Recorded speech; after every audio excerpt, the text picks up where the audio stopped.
C'est l'histoire de deux jeunes filles, Ayanda et Naledi, deux âmes brisées, venues d'horizons différents, mais liées par la douleur et le destin.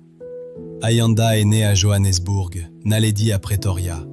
Toutes deux ont perdu leurs parents pendant les années sombres de la ségrégation raciale en Afrique du Sud. Après ce drame, Ayanda est recueillie par son oncle Zamboka, mais la vie là-bas est loin d'être douce. La femme de l'oncle, dure et cruelle, la traite sans amour. Et Ayanda, à bout de force, choisit un jour de fuir. Elle part loin, très loin, jusqu'au village paisible de Mabato, chez sa grand-mère. Là-bas, elle espère enfin trouver un peu de paix. De son côté, Naledi grandit avec sa tante. Mais le vide laissé par ses parents est profond. Et elle aussi finit par tout quitter pour rejoindre Mabato, où vit son grand-père. C'est là, dans ce petit village oublié du temps, que leurs chemins se croisent. Deux filles, deux passés lourds, mais une belle complicité qui naît. Une amitié forte, sincère, pleine de rires, de secrets partagés et de rêves d'avenir, jusqu'au jour où quelque chose change. Ayanda tombe amoureuse d'un jeune homme du village, si faux, et ce que personne ne voyait, c'est qu'une jalousie silencieuse commençait à grandir dans le cœur de Naledi. Voici l'histoire d'un lien sacré qui va se transformer en trahison, car parfois, même l'amie la plus proche peut devenir ton ennemie la plus dangereuse. Avant que l'histoire commence, si ce message touche ton cœur, n'oublie pas, abonne-toi pour ne pas manquer les prochaines histoires. Like si tu ressens que ce que tu vois a de la valeur. Commente pour partager ton ressenti ou un mot de foi. Partage cette vidéo, tu ne sais jamais qui a besoin de l'entendre. Le village de Mabato s'éveillait chaque matin au rythme des coqs, des casseroles et des voix tranquilles. Entre les arbres, les femmes balayaient la cour, les enfants couraient après les chèvres, et le vent faisait danser les feuilles comme pour bénir le jour. Ayanda, elle, était déjà debout. Ses mains plongeaient dans la terre rouge du jardin de sa grand-mère, là où poussaient le morogo, les courges et les épices que les anciens préféraient. Avec patience, elle avait appris à cultiver, semer, arroser.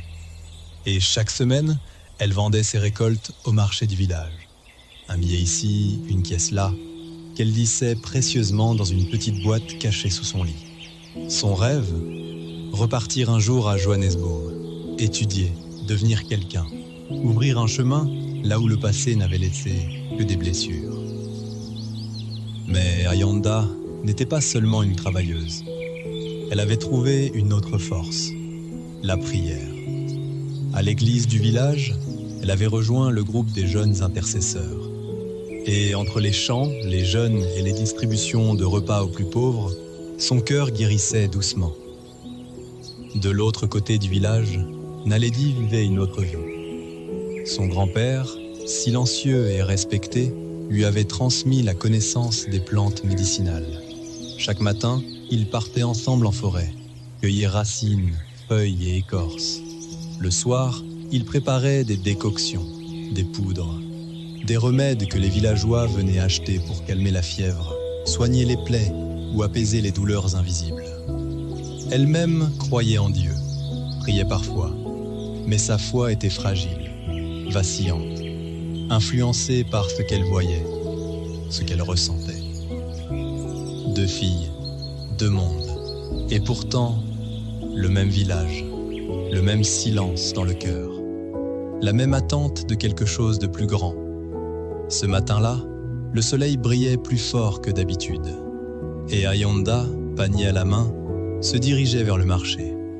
C'est là, dans ce lieu bruyant et vivant, que leur histoire allait doucement prendre un nouveau tournant. Le soleil se lève doucement sur Mabato. La poussière dorée danse dans l'air, portée par une légère brise. Les premières voix s'élèvent dans le marché. Des femmes installent leurs étals de fortune. De grandes bassines pleines de tomates rouges, de maïs grillé, de citrons encore verts. Les parfums se mélangent, piments, menthe fraîche, arachides et pain chaud. On entend le rire d'une marchande, le chant d'un jeune garçon qui aide sa mère à porter un sac de patates douces. Au milieu de ce tumulte chaleureux, Ayanda dépose ses paniers.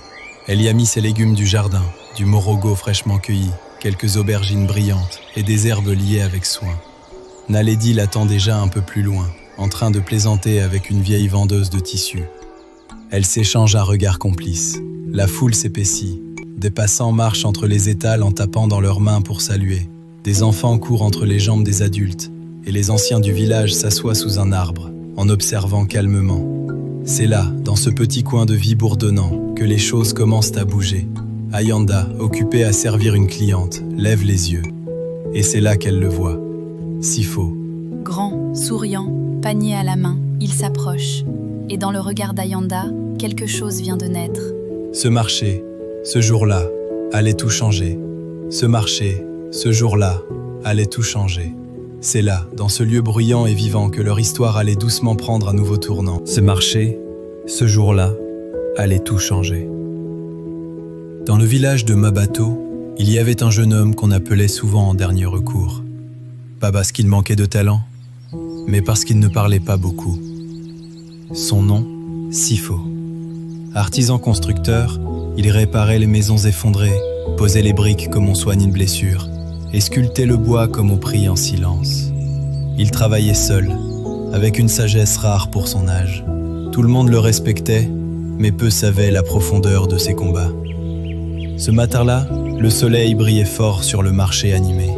Les voix des vendeuses se mêlaient aux cloches des chèvres et aux pas pressés des enfants. Ayanda, debout derrière son étal, rangeait des bottes de morogo fraîches dans un panier d'osier. Son foulard glissait légèrement sur sa tête, laissant apparaître une mèche rebelle qu'elle essuyait du revers de la main. Elle n'avait pas vu l'homme approcher. Le marché bruissait de vie. Mais au milieu du tumulte, une conversation naissait, discrète, presque sacrée. Sifo s'était arrêté devant l'étal d'Ayanda. Son regard était calme, mais son sourire parlait avant lui. Il lit doucement. « Ce sont vos légumes ?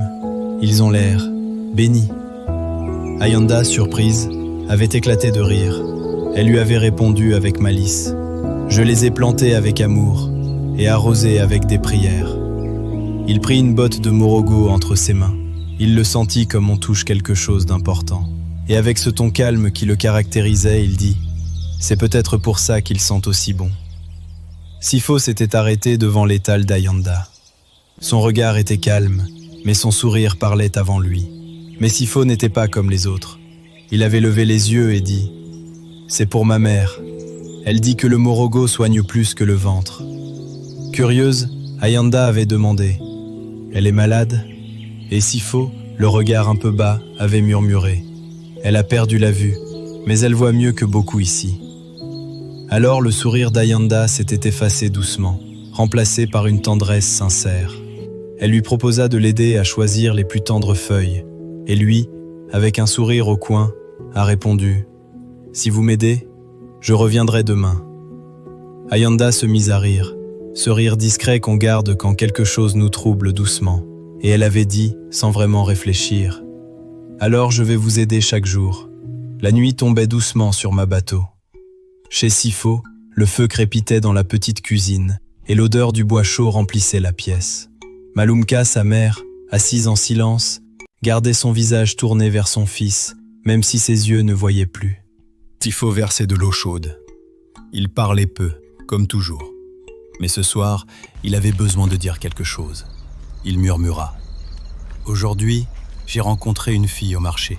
Elle s'appelle Ayanda. » Malumka tourna légèrement la tête. Sa voix était paisible, mais pleine de lucidité. « Tu dis son nom comme si ton cœur s'était égaré. » Sifo sourit.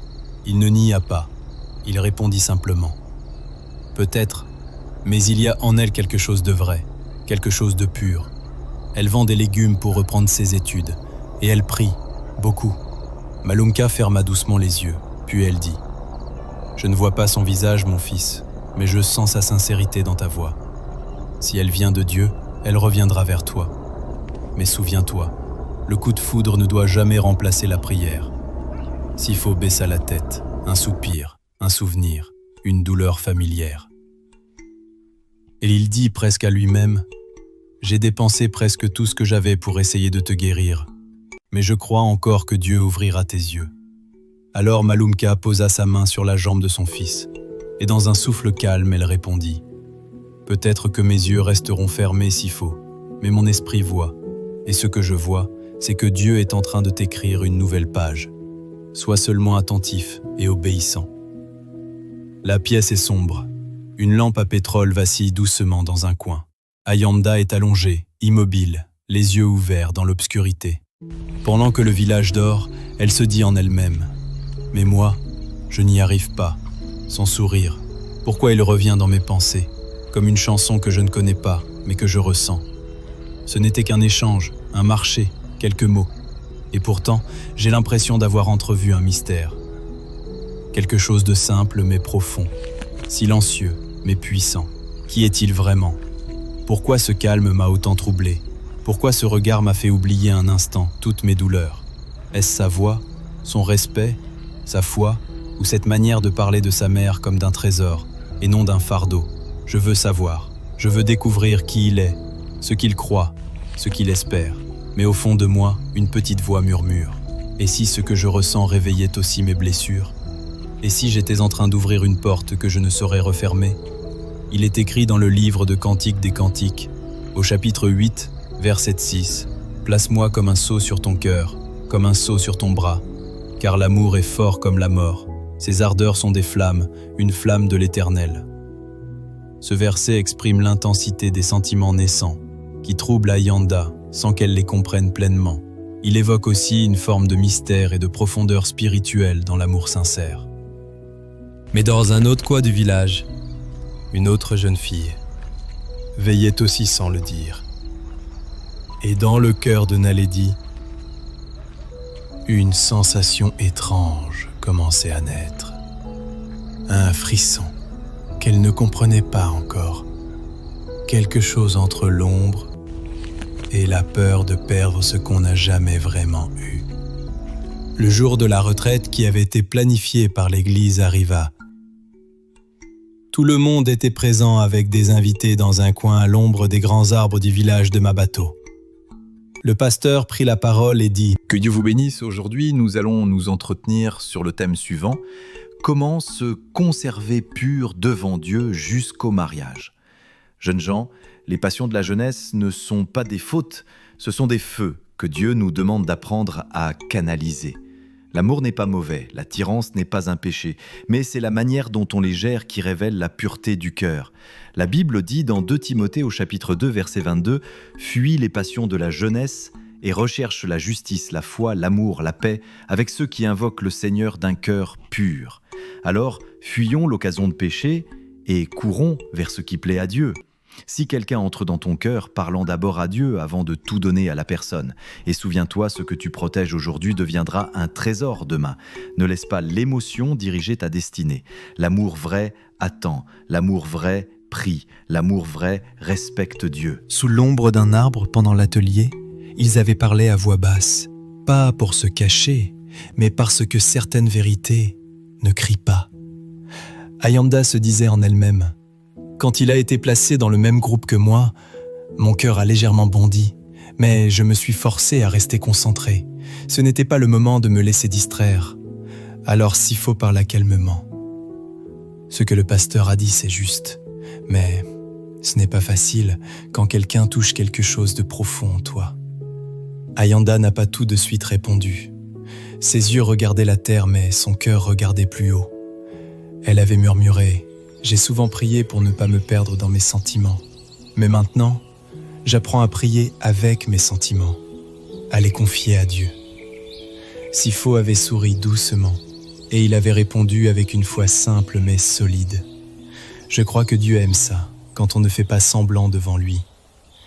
Puis, il n'y eut plus de mots, juste un silence qui ne pesait pas, mais qui guérissait. C'était comme si leurs 2 cœurs venaient de faire une prière, sans mots, mais entendue au ciel. Le silence s'est installé, un silence paisible, mais profond. C'était comme si nos 2 cœurs venaient d'échanger une prière silencieuse. Alors qu'ils parlaient encore, Ayanda avait levé les yeux, et quand elle vit Naledi s'approcher, son visage s'éclaira. Avec sa joie habituelle, elle avait lancé « Naledi, viens, je te présente Sifo. Il fait partie de mon groupe d'atelier. » Naledi s'était approché lentement, mais dans son regard quelque chose était différent, plus profond, presque troublé. Ses yeux fixèrent Sifo et sa voix devint plus posée. « Sifo, Ce n'est pas la première fois qu'on se croise, n'est-ce pas? Tu viens souvent chez mon grand-père pour les plantes de ta mère. Sifo, toujours respectueux, hocha la tête avec douceur. Oui, il m'a beaucoup aidé. Je vous reconnais aussi. Les mots étaient simples, mais derrière ces regards, quelque chose avait commencé à remuer. Quelque chose que ni Ayanda ni Sifo ne pouvaient encore percevoir, mais que Naledi, elle, ressentait déjà, au fond.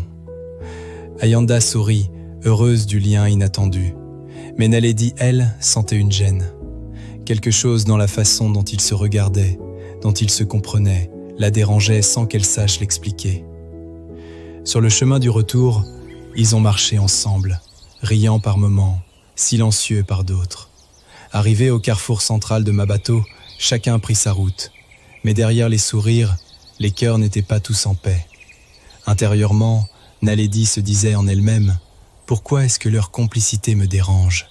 Je ne suis pas en colère, mais… » Le soleil se couche chaque soir sur Mabato, comme s'il ne savait rien. Mais dans les profondeurs du village, une autre vie s'agite. Une vie que peu osent nommer, une vie tapie dans l'ombre. Mabato, ce petit village tranquille, est le théâtre invisible de 5 puissances occultes. Elle ne porte pas de pancarte, ne crie pas dans les rues, mais elle gouverne dans le silence. La première, ce sont les veilleurs de l'ombre. Ils ne dorment jamais, ils observent, écoutent, et dans le secret, manipulent les choix des gens. Leur force, c'est la peur. Leur pouvoir, c'est le chantage invisible. La seconde, le conseil de la nuit souterraine, se réunit loin des regards dans des grottes, parfois sous les maisons des anciens. Ils prétendent guérir, mais ce qu'ils offrent en échange, c'est la paix de ton âme. Le troisième, l'ordre de Zimankulu, est le plus ancien. Ils portent en eux les rites des ancêtres dévoyés, ils parlent aux esprits, appellent les morts, pactisent avec les ombres. Leurs potions ne guérissent pas, elles enferment. Vient ensuite le cercle des 3 flammes. Il est composé des filles d'une beauté extrême, avec pour but de séduire et détruire. Elles sont discrètes, mais leurs serments sont éternels. Elles jurent fidélité à la flamme du sang, à celle de la terre et à celle du souffle. Ils ne tuent pas avec une arme, mais avec une parole prononcée à minuit. Enfin, les enfants du voile rouge, plus jeunes, plus modernes, mais tout aussi dangereux. Leur force est dans la confusion spirituelle. Ils mélangent la foi avec le mensonge, l'église avec la chair, le sacré avec le spectacle.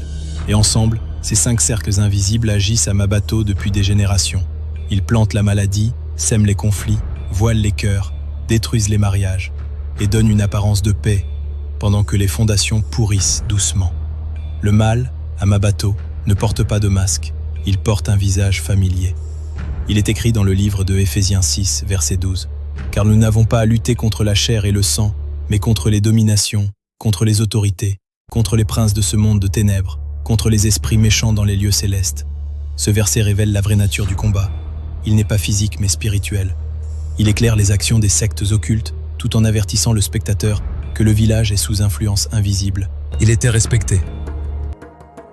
Toujours poli, toujours calme, on l'appelait affectueusement Papa Crossi, le grand-père de Naledi. Il souriait aux enfants, donnait des conseils et soignait les malades avec ses plantes. Et ce que personne ne savait, c'est que Crossi Tapelo n'était pas seulement un ancien du village. Il était l'un des hauts gardiens de l'ordre de Zimankulu. Son initiation s'était faite à l'âge de 17 ans.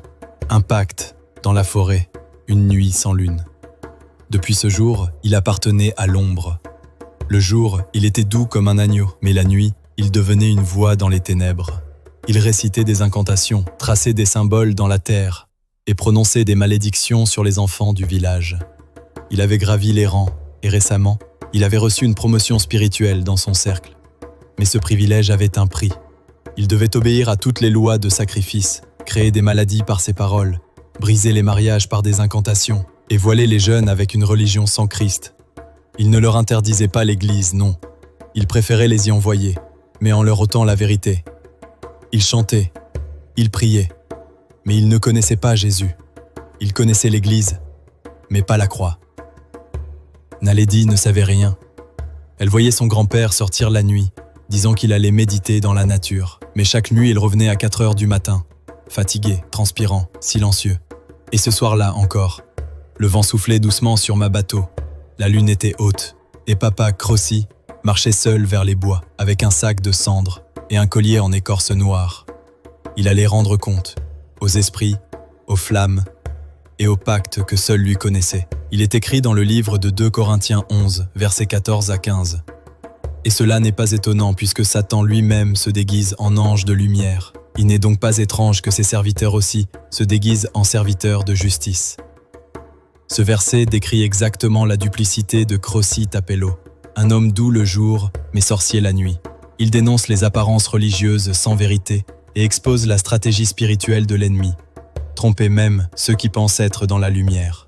Alors que Mabato s'endormait comme à son habitude, bercé par le chant des grillons et les feux éteints, une autre scène, loin des regards, s'écrivait dans les profondeurs de la forêt. Ayanda priait chez elle. Sifo travaillait jusque tard pour payer les médicaments de sa mère. Mais Naledi, elle marchait, silencieuse, à côté de celui que personne ne soupçonnait, Grossi Tapello. Il marchait depuis près d'1 heure. Le vieux Gossi ouvrait le chemin, son bâton dans une main, une petite lampe dans l'autre. Il cherchait des feuilles, des écorces rares. Du moins, c'est ce qu'il disait. Mais Naledi, elle, avait surtout envie de parler, de se libérer, alors elle lui parla. D'Ayanda, de Sifo, de leur complicité, de leur regard, de ce qui la dérangeait, sans oser le dire. Grossi Tapello l'écoutait en silence, ses pas étaient lents, mais son esprit vif. Puis il s'arrêta net. Un sourire à peine visible s'étira sur son visage, un sourire inquisiteur. Et d'une voix douce, il murmura « Je connais très bien ce jeune homme et sa famille. C'est moi qui lui donne souvent les écorces pour les douleurs de sa mère aveugle. » Il marqua une pause, observa sa petite fille dans l'obscurité et lut dans ses yeux ce que même elle n'osait pas avouer. Il reprit plus lentement. « Si tu ne fais rien, Ayanda et Sifo vont se marier. Et il te sera difficile de trouver un autre homme comme celui-là dans ce village. » Naledi hésita. Elle força un sourire maladroit et répondit « Eh bien, s'ils s'aiment vraiment, et si c'est la volonté de Dieu, alors, que puis-je faire ? Un jour, Dieu me guidera moi aussi. » Le silence s'installa de nouveau. Mais cette fois, il n'était pas paisible, il était pesant, chargé, comme si l'air lui-même attendait une réponse. Grossi Tapello la fixa un moment, puis il dit « Es-tu sûr que c'est ce que tu veux ? Cela ne te tente pas d'être à la place d'Ayanda ?» Naledi ne répondit pas, mais son silence en disait long. Le vieil homme s'approcha un peu plus, sa voix devint plus basse, presque caressante. « Vois-tu, ma fille ? Je ne guéris pas que les corps, je guéris aussi les émotions, les manques, les désirs profonds. Et toi, je sens que tu souffres d'un mal qu'on ne voit pas, un mal qu'on appelle envie ou jalousie. Mais moi, je peux t'aider, je peux t'offrir Sifo, sur un plateau d'or. Je peux faire en sorte qu'il tombe amoureux de toi. » Il s'arrêta, puis il ajouta presque tendrement. Tu es ma seule petite fille encore célibataire dans notre lignée. Et mon plus grand vœu, c'est de te voir peureuse. Alors, qu'en dis-tu ? Le cœur de Naledi battait fort, très fort. Elle savait que cette proposition n'était pas une blague. Elle savait, au fond, que ce n'était pas Dieu qui parlait. Mais ce soir-là, contre toute attente, Naledi a cédé. Elle a baissé les yeux et elle a dit oui, sans vraiment le dire. Grossi Tapello sourit, un sourire satisfait, et lui dit simplement « Très bien. Dans les jours à venir, je te dirai comment nous allons procéder. Rentrons, il se fait tard. » Et dans le silence de la nuit, leurs pas se sont enfoncés dans les bois, pendant que les chants lointains des Zoulous accompagnaient leur marche. Et que dans l'invisible, une autre marche venait de commencer, celle vers un piège, spirituel. Certains choix ne font pas de bruit, ils ne crient pas, mais ils changent une vie entière. Naledi venait de faire un seul pas, mais dans une direction qui allait tout bouleverser. Dans l'ombre, une guerre invisible venait de commencer. Et ce que personne ne voyait encore, c'est que les apparences allaient bientôt voler en éclats. Mais Dieu, lui, n'avait pas dit son dernier mot, car il est écrit dans le livre des Proverbes au chapitre 14, verset 12.